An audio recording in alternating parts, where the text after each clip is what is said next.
bitches! There is a 6-year-old right there! Why the f are you here? I love it! I am so here for it! You're awesome, dude!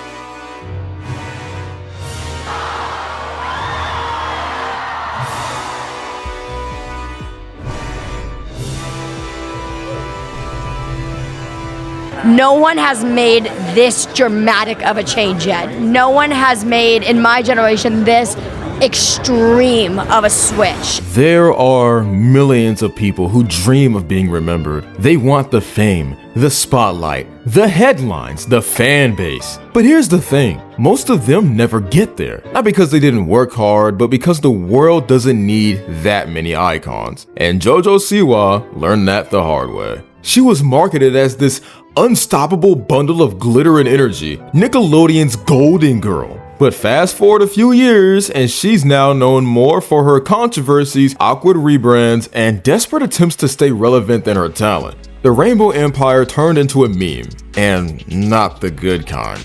Jojo Siwa, from child star to internet punchline. To understand this astronomical downfall, we need to start from the beginning. Jojo Siwa was basically born mid-pirouette in a dance studio in Nebraska. Her mom ran the place, so stage lights were her baby monitor. She joined Dance Moms as a kid and instantly became the loudest one in the room. Not the best dancer, just the one who made the most noise. Then came the music. Bubblegum pop, rainbow merch, and bows big enough to get FAA clearance. Nickelodeon saw a marketing goldmine and turned her into their human glitter cannon. Albums, a movie, and even a talent show where she and her mom allegedly treated kids like props. Then came the rebrand. Jojo came out, called herself a lesbian, and suddenly became a gay icon. Problem was, her fan base was still 10 years old. Now she's stuck between being a grown-up and a brand built for toddlers. The Rainbow Empire didn't collapse overnight, it just aged out, and Jojo never figured out who she was without the bow. Jojo sat down to talk about the hate she's been getting, saying she's stepping into a new era and trying to explain the logic behind her outfit. She called it a reflection of growth, of leaving behind her comfort zone and facing fear through art. But the whole thing felt more like damage control than evolution. She kept describing it like it was some deep creative statement, but what she called self-expression looked like a D&D character built entirely out of chaos. She said change is scary, and sure it is, but here, the only truly terrifying part was the outfit itself.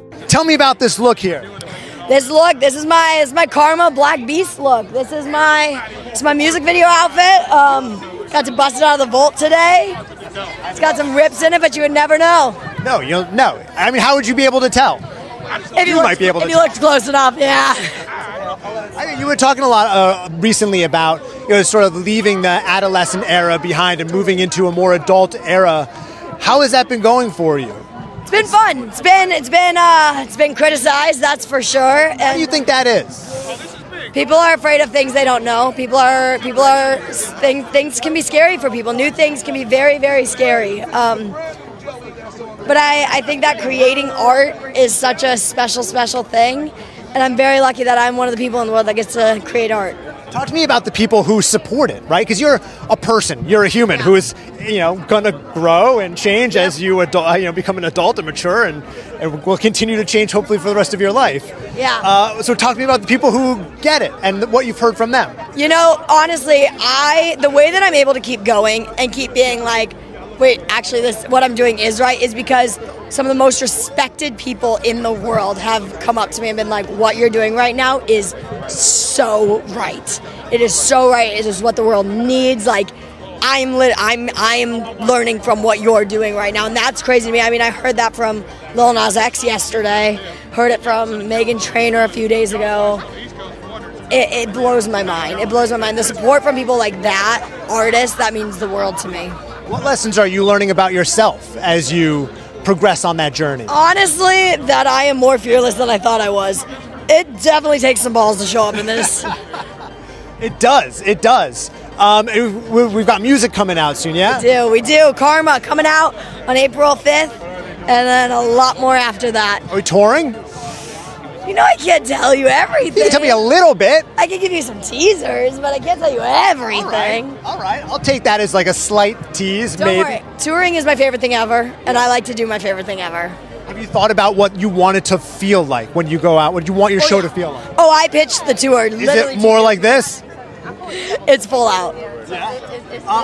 Before I let you go, I read that you named your kids Eddie, Teddy, and Freddie. Yes. Where did you get those names from? How did you have those names in your back pocket? Honestly, so Freddie, I've always wanted to name my baby girl Freddie.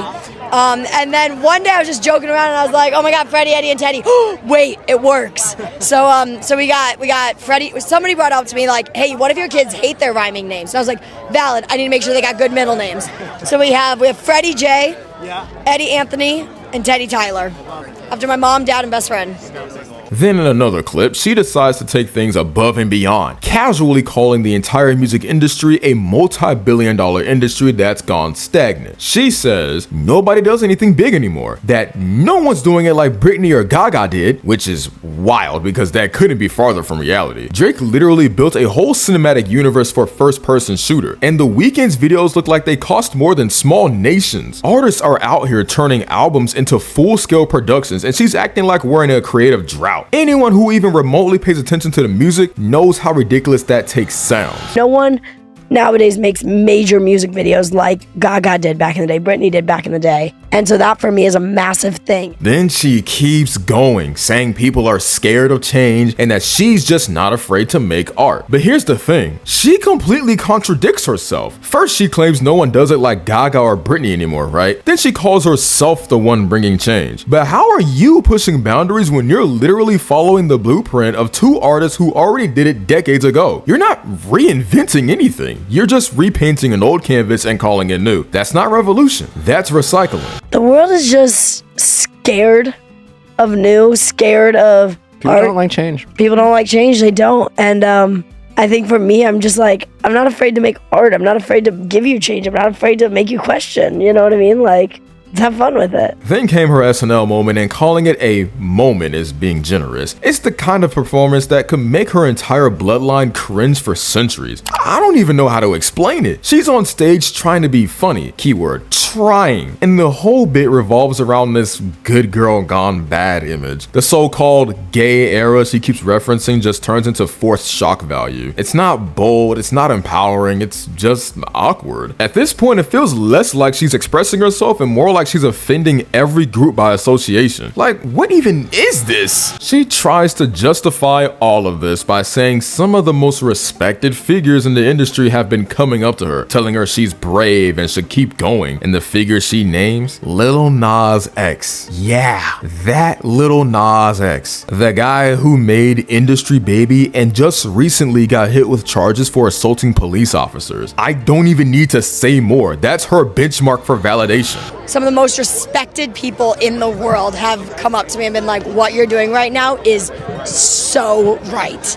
It is so right. It is what the world needs. Like, I'm learning from what you're doing right now, and that's crazy. If all of that wasn't enough already, Jojo Siwa went on to celebrate having the most disliked music video by a female artist that year. She didn't deny it. She embraced it like it was something to brag about. Most artists would take that as a sign to stop and rethink everything, but she treated it like a victory lap. At this point, she's not just embarrassing herself, she's redefining it. The final boss of self-embarrassment, proudly turning public backlash into her brand. Release of the most disliked music video by a female artist on YouTube in 2024. Here we go. Fourth place, we have Yes And by Ariana Grande with 290,000 dislikes. Coming in hot at number 3, we've got the brand new Women's World by Katy Perry with 330,000 dislikes. Number 2, second place overall, we have Fortnite by Taylor Swift with a whopping 350,000 dislikes. And your number 1 first place overall goes to Karma by Jojo Siwa with an astonishing, record-breaking 3.1 million dislikes. You know, I am the only person that can say I beat Taylor Swift on a list of something.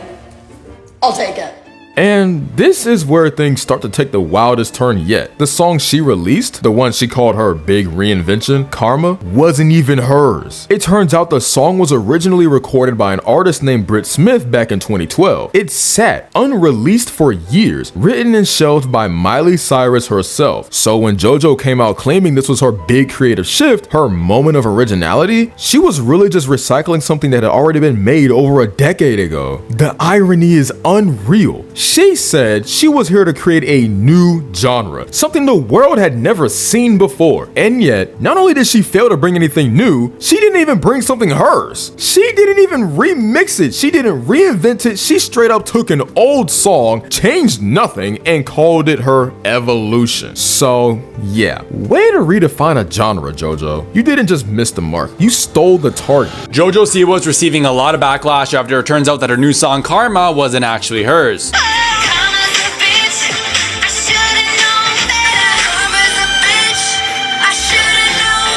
So it turns out that Karma was actually an unreleased song by an artist named Britt Smith. And if you look at the writers of the song, you'll see Miley Cyrus. And that's because the song was originally recorded by Miley in 2011. I just find this funny because JoJo claimed that she's trying to start a new genre of music. And I want to start a new genre of music. And they said, what do you mean? And I said, well, it's called gay pop. But this genre is already a thing, and your debut song for this genre is basically a cover. Don't get me wrong, I'm good with artists having writers helping them out, but she didn't even write a thing. You claim to start a genre that already exists, copied Britt Smith and Miley Cyrus, and copied Kiss. Karma's gonna hit you like a bitch. If y'all want to see me react to JoJo and roast her, then check this out. And yeah, so stealing songs really just seems to be on brand for her at this point, because there's another clip where she says she's about to perform a song she wrote about one of her exes, except she didn't. The song was actually from a TikTok made by another creator who even commented under JoJo's post to explain it was originally theirs and they'd be releasing their version soon. So yeah, that's 2 for 2 on songs that weren't hers. At this point, she should just stop pretending she's creating a new genre and start calling it what it is: burglary pop. Jojo Siwa blatantly stole this TikToker's song from 2022 for her new album. So here's a clip from the original. Some of my exes are ugly. Some of my exes are vain. And then here's the clip of Jojo Siwa stealing the song and then claiming she wrote it about one of her exes. Because it is about one of my exes. Some of my exes are ugly. Some of my exes are vain. Now this is the TikToker that she stole a song from, and you might be thinking, well, maybe they worked together on the song. But she responded to this in a recent comment saying, "Hi 2024 fans, I'm going to make a story time soon. I actually didn't sign off on it coming out with JoJo, not her fault. If my version gets love, I can still put it out after hers. Thanks for the support." Now I understand most artists have co-writers or ghostwriters that they work with all the time, but for Jojo Siwa to come out and say, "Hey, I made this song about one of my exes," when the song was made so long ago and you can tell that she had no creative involvement in it, is crazy. So go check out the original creator and watch the video for yourself. I didn't show the full clip because I didn't want to just milk the whole video, but it is an exact match. So honestly, if you're going to show support to anyone, show support to her, but that's my opinion. What do y'all think? Anyway, if you've made it this far, go ahead and hit subscribe before JoJo releases another genre-defining song that used to belong to someone else. Now, this is just the reality of the music industry. A lot of artists use ghostwriters, Drake, or co-writers, and there's nothing wrong with that. It's a normal part of making music. But to sit there and claim that this is a song you wrote about one of your exes when it literally isn't, that's a different level of delusion. That's not creativity, that's just lying for clout. And yeah, I guess it's not just her music that's confusing, it's her entire identity too, because out of nowhere she wakes up one day and decides she's straight now. Not a lesbian anymore, but still queer somehow. So yeah, there's that. At this point, she should just identify as confused, and her pronouns should be why/am I like this. I always told myself I'm a lesbian, but I think being here, I realized, oh no, I'm not lesbian, I'm queer. You are? And I think that's really cool. You are. I'm switching ladder! And yeah, here's the image. A very disturbing one of her with her boyfriend. And honestly, I don't even know what to say. It looks wrong in ways I can't even describe. But I had to see it, so now you do too. Sorry in advance, but misery loves company. In another disturbing moment, Chris Hughes got slammed by celebrity Big Brother viewers after demanding Jojo Siwa lick his shorts. Yeah, you heard that right. The scene played out near the end of the episode while they were sitting on the sofa together, and it was every bit as uncomfortable as it sounds. Viewers called it out instantly because honestly, who even thinks that's okay on live TV? The whole thing just added another layer of weird to an already bizarre chapter in JoJo's timeline. Oh, just wanna taste the makeup police. Out of boy thinks he's Bye, so you got Betty Davis eyes. Do-dee-da-da-da-da-da. Pregnancy rumors are also starting to circle around JoJo and Chris, and honestly, yeah, God help them, that's it. And yes, JoJo's back in her natural habitat, threatening humanity with yet another music drop. And when she says drop, we all know what she really means: recycle. Not even rework, just straight up recycle. This time she's been caught trying to resell a song by another artist named Mad Psy, a track called Bite. She's been sharing snippets of it like it's her own, while the original artist has already called her out publicly, posting videos saying, why listen to the Temu version when you can just play the original? At this point, it's not even a debate. There's too much proof, too many coincidences, and too little originality. So yeah, she definitely stole it again. Did Jojo Siwa just steal a song for real this time? So the former Dance Mom star has been threatening to drop new music this Friday. She's been sharing snippets, but people are noticing that it sounds a lot like another song. Here's Jojo Siwa's version.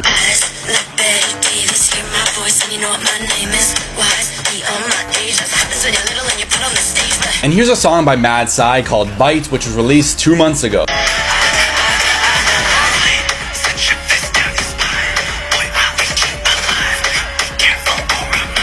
Since JoJo's been dropping the snippets, Mad Psy's been getting tagged in hundreds of comments and has made a few videos acknowledging how they sound a lot alike. It seems like he had no idea, because at first when he heard JoJo's song, he thought she was promoting his song. Mad Psy has also been throwing a bit of shade by saying, why stream the Temu version over the better one? And yeah, obviously Mad Psy was gonna react, and he did it in the most perfect way possible. He posted on Instagram, mocking her in pure sarcasm, captioning it, just opened Jojo Siwa's new music video, why does it sound so much like mine? And honestly, he's valid for that, because when you've got receipts and the ability to prove it, you don't even need to argue. You just post, smile, and let the internet do the rest.